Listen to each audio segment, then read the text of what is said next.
7 years ago, I did a video on Aion 2. 7 whole years ago.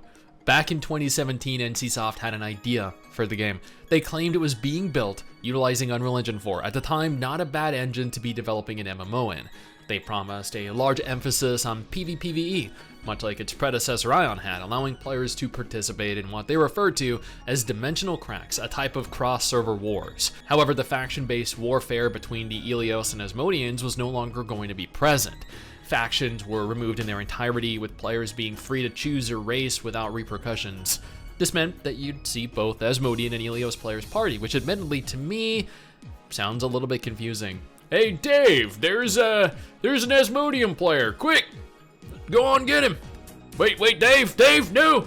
Dave, what are you doing? Dave, I thought we're friends too. Also unique to the 2017 vision for Aion 2 was the complete removal of classes. No more Gladiator, no more Ranger, no more Spellcaster. Their belief was that class segmentation was too limiting, and that they wanted to offer players more freedom to play what and how they wanted. With this in mind, players would be given the option of wielding any weapon with the ability to change weapon styles and thus utility on the fly.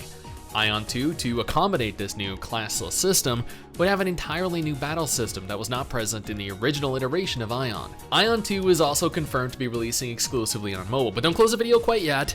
In 2023, 6 years later, it was revealed that this was no longer the case and that they made substantial alterations to the game to cater to the PC player audience. But does that mean that the game will be better or worse?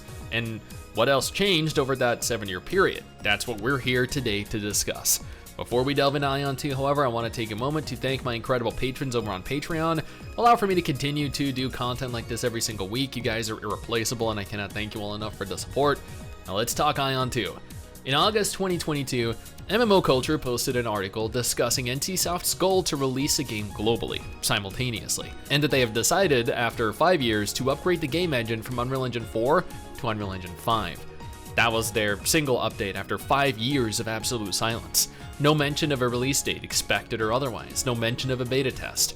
This reminds me of how they went silent on Throne and Liberty when it was still Project TL, and Lineage Eternal for the better part of a decade, and will likely also result in the same delays and poor reception. In November 2022, Rulyweb released an excerpt of NCSoft's conference call where they go on to confirm several things. On the one hand, there is a lot of time left until the release of Aion 2.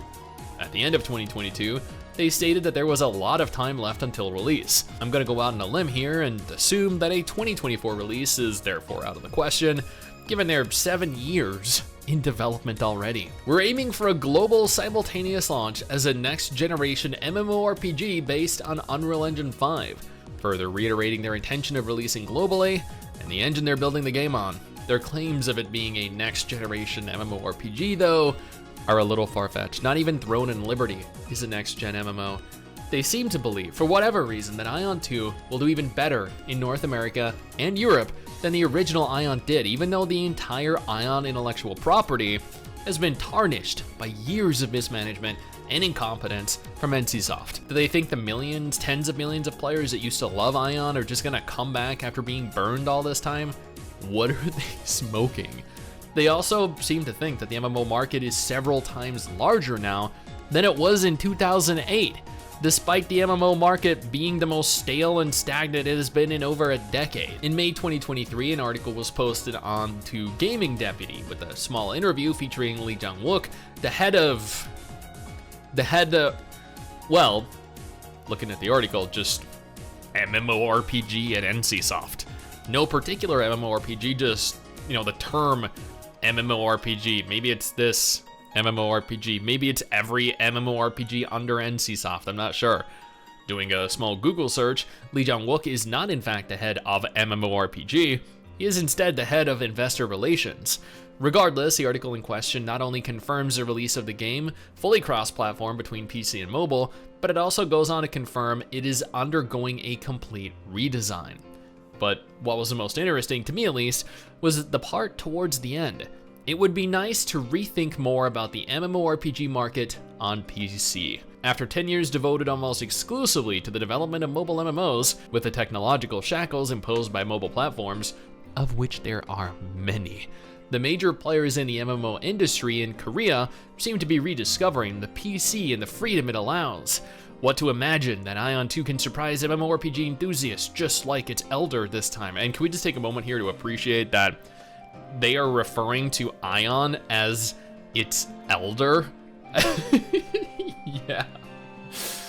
Now I know, this is absolutely shocking.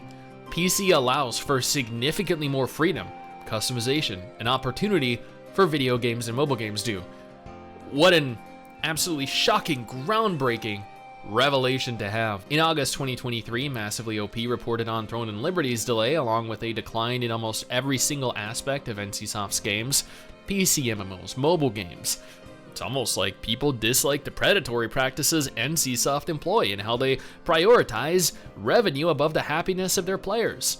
Who would have thought that players would give up on their games after being treated like absolute garbage for decades? Within a year, every single mobile game, Lineage M, Lineage 2M, Blade and Soul 2, Lineage W, cumulatively saw a 37% decline in revenue. It makes sense now why they're refocusing their efforts on the PC market for Aion 2.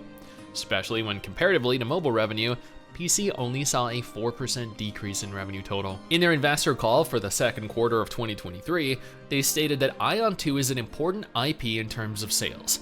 We believe that this will be a game that will set a new standard in all aspects, including content scale and quality. Yes, a whole new standard in terms of all aspects. Content scale, quality. Their plan is to even eclipse Throne and Liberty with the sequel.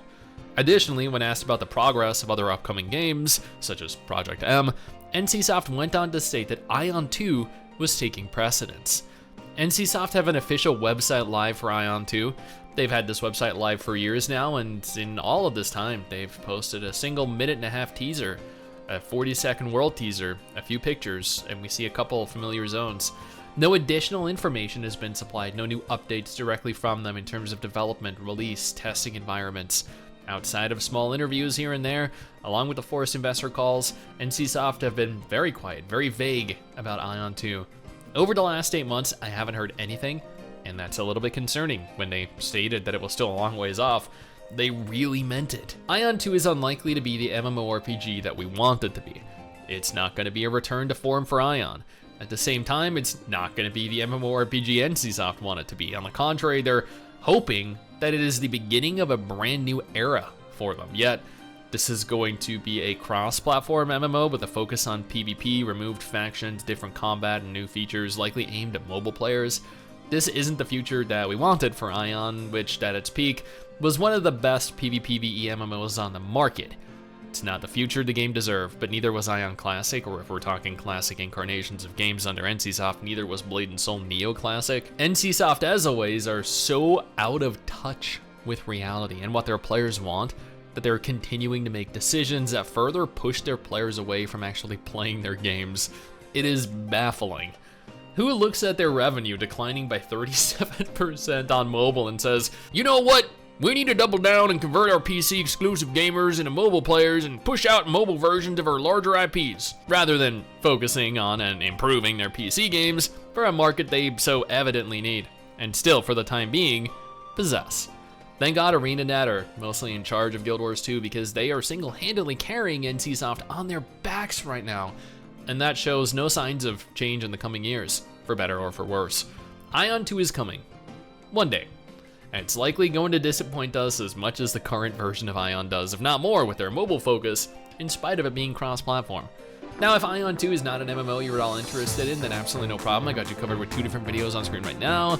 That might be more your style.